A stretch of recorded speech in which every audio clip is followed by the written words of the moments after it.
And last 7:30 game of the window, we got number 25 Michigan, who's 5-2, traveling to Michigan State, who's 3-4. Michigan favored by 14.5 points on NBC. Bryce Underwood has gone 113 and 181, thrown for 1,440 yards, 7 touchdowns, 2 interceptions. Justice Haynes has had 95 carries for 705 yards and 8 touchdowns. And Donovan McCullers had 24 catches for 569 yards and 2 touchdowns. Aiden Childs for the Spartans has gone 114 and 175, thrown for 1,262 yards, 10 touchdowns, 3 interceptions. Mekhi Frazier's had 94 carries for 384 yards and 2 touchdowns. And Omari Kelly's had 27 catches for 406 yards and a touchdown. Michigan leads the series against Little Brother all time, 74-38. Last 3 games have gone to Michigan from 2022 to 2024, and they have won 5 of the last 7 times these two teams have played. 2021 was the last time Michigan State was able to win at home. Sherrone Moore is 1-0 against the Spartans during his tenure as the Michigan head coach, and Jonathan Smith is 0-1 against the Wolverines. Okay, again, Michigan's an interesting football team. They won a big game last week against Washington, right? That was a game they had to have. They wanted to stay in legitimate playoff contention. They found a way to win it. Now, these next 2 shouldn't be super difficult for Michigan. Obviously, this road game against Michigan State, they play Purdue the week after. So those shouldn't be that bad. You should be sitting at 7-2 heading into the last 3 weeks of the season if you're Michigan. The problem is those last 3 games. They got road games against Maryland and Northwestern.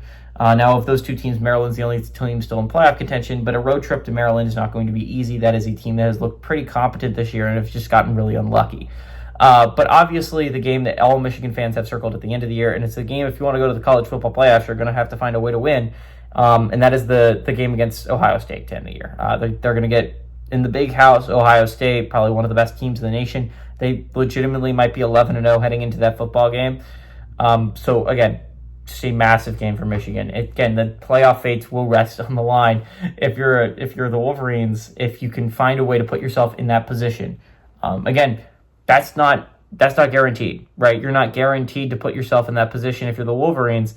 Bryce Underwood has improved this year game by game, and that's really impressive to me. I'm very impressed with Underwood's progression as the season has gone along.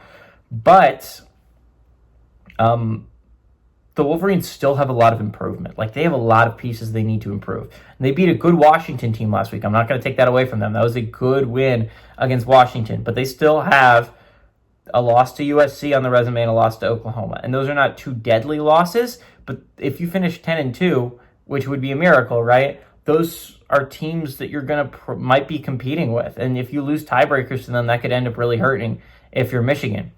All that being said, I don't think that's going to end up mattering. I think Michigan State is not going to win this game, but I think they keep it close. I think Michigan has a little bit of a letdown game after their massive win against Washington. Obviously, it's a rivalry game, so there's a chance that Michigan gets it up for it. But I honestly do think that Michigan State keeps this game closer than it should be. I think the Wolverines do end up winning, but I don't think it's by as much as 14.5. I like the Spartans to cover that spread.